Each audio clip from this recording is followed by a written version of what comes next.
I don't know why I would even call this a confession. I don't feel guilty about being a Republican. I mean, I've always been a Republican. My father was a Republican. My mother was a Republican.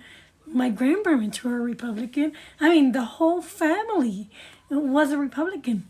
I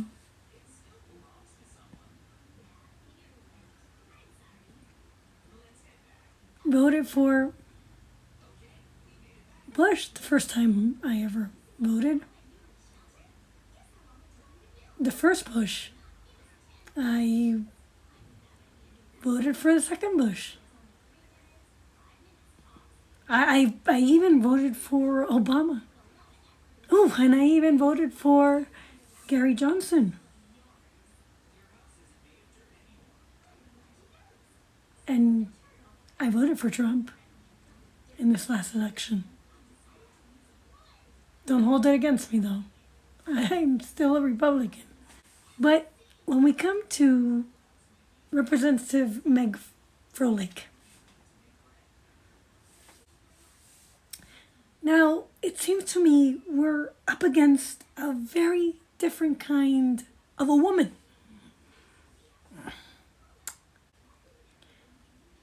This woman scares me. Now, maybe I'm wrong. A good friend of mine tells me, excuse me, a friend of mine tells me. Now, just because a woman acts a little bit irresponsibly doesn't mean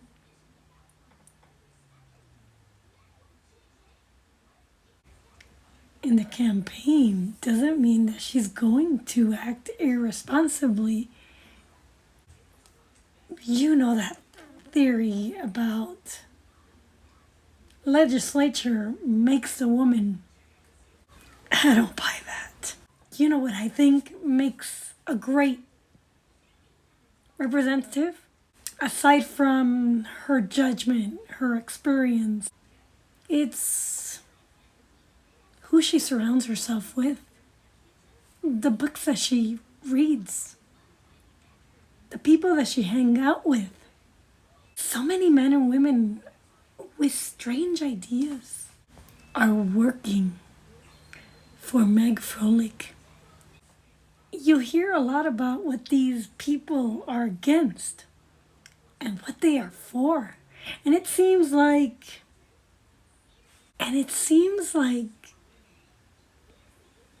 she's just like for just about everything and against everything. And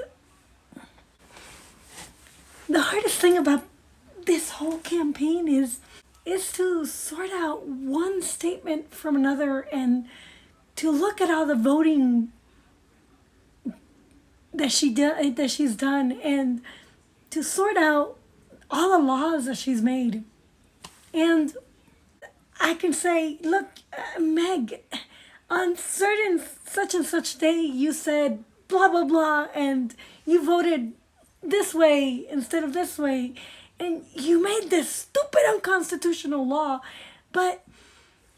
And then Meg would say, well, I wouldn't put it that way.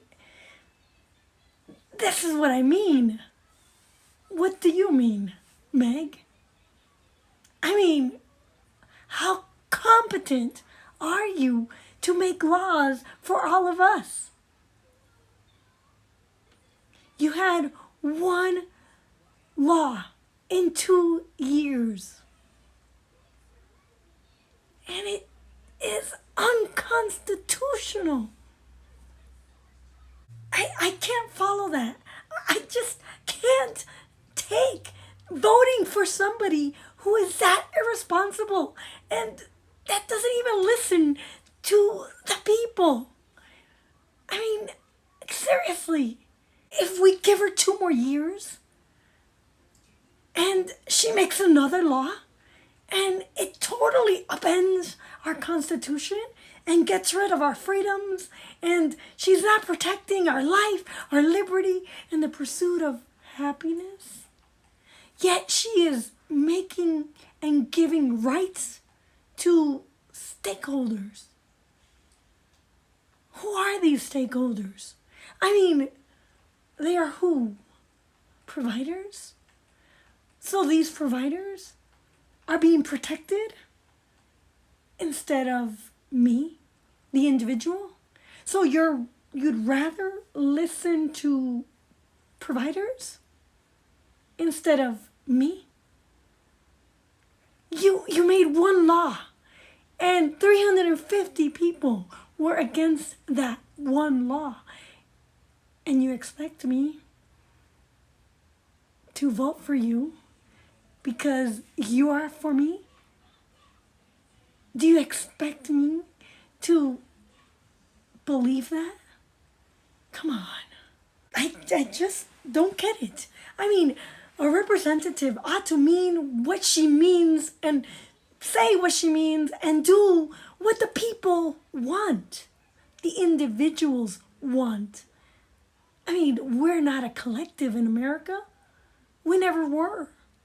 We're about the people and defending the Constitution. Now, we don't have too many of these bumbling Democrats in office. Or maybe I'm wrong. Actually, today we have a lot of bumbling Democrats in office. But, you know, even Steve Woodrow wouldn't even say, you know, he would say, you know, we have these facts, and facts are facts, and we have this evidence. And I can't just imagine that we don't have Democrats who would actually stand up and fight for our rights. I read her bill, and I read her news reports, and she says, you know, I am for women's rights. But then her bill isn't even about women's rights. You know, and she says, I just gave you a codified Roe. But it's not even about codifying Roe. It doesn't even follow Roe.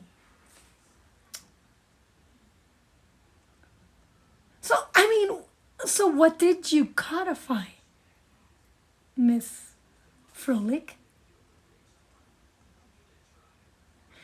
Your bill doesn't even go with Roe. You codified something, obviously, but it wasn't Roe.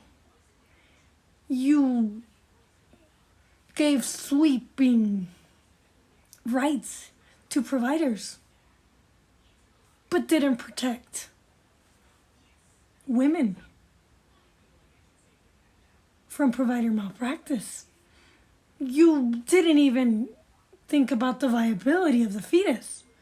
And you didn't even think about the maternal care. What did you codify? I mean, seriously.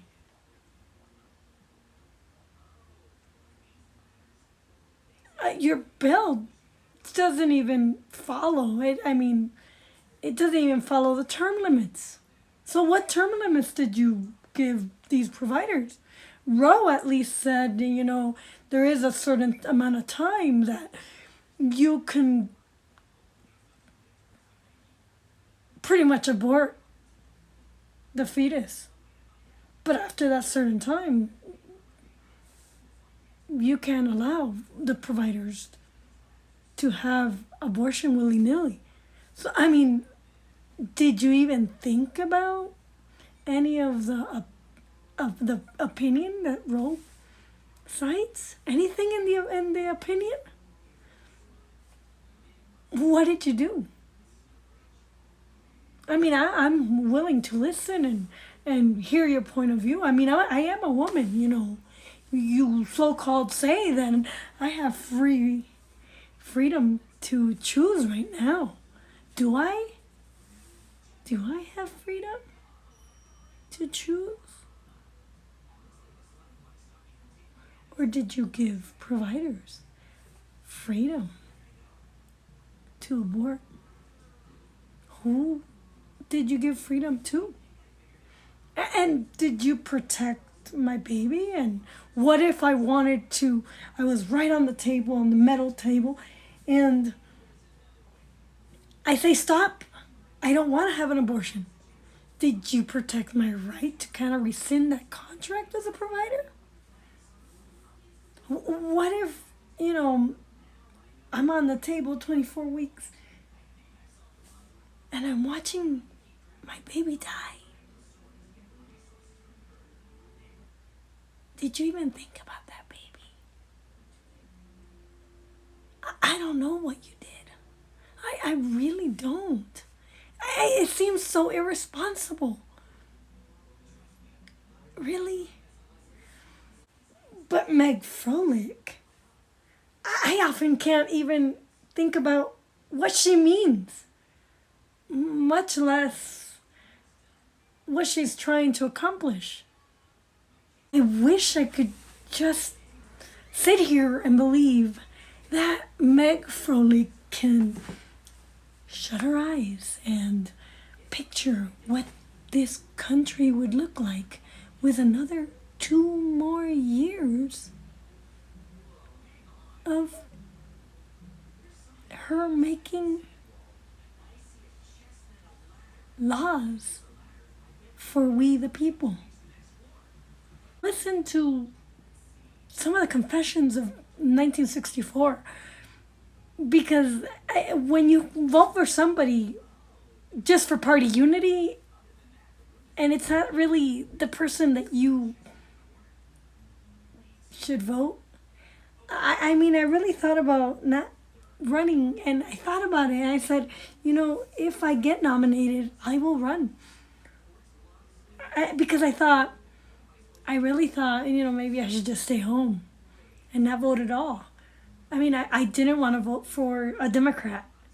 And let's just face it, there's morons on both sides. So I said, you know what? We need a competent person.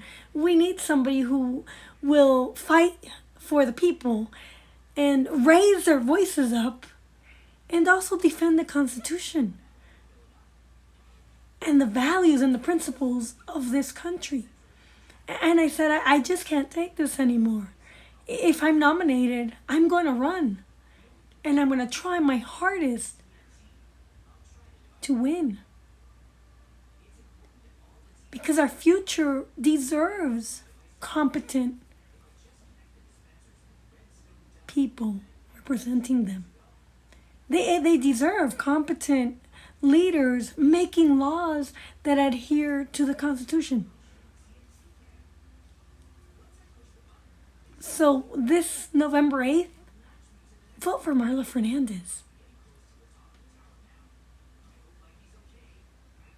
Because I will make sure that your voice is heard. And I will defend the Constitution.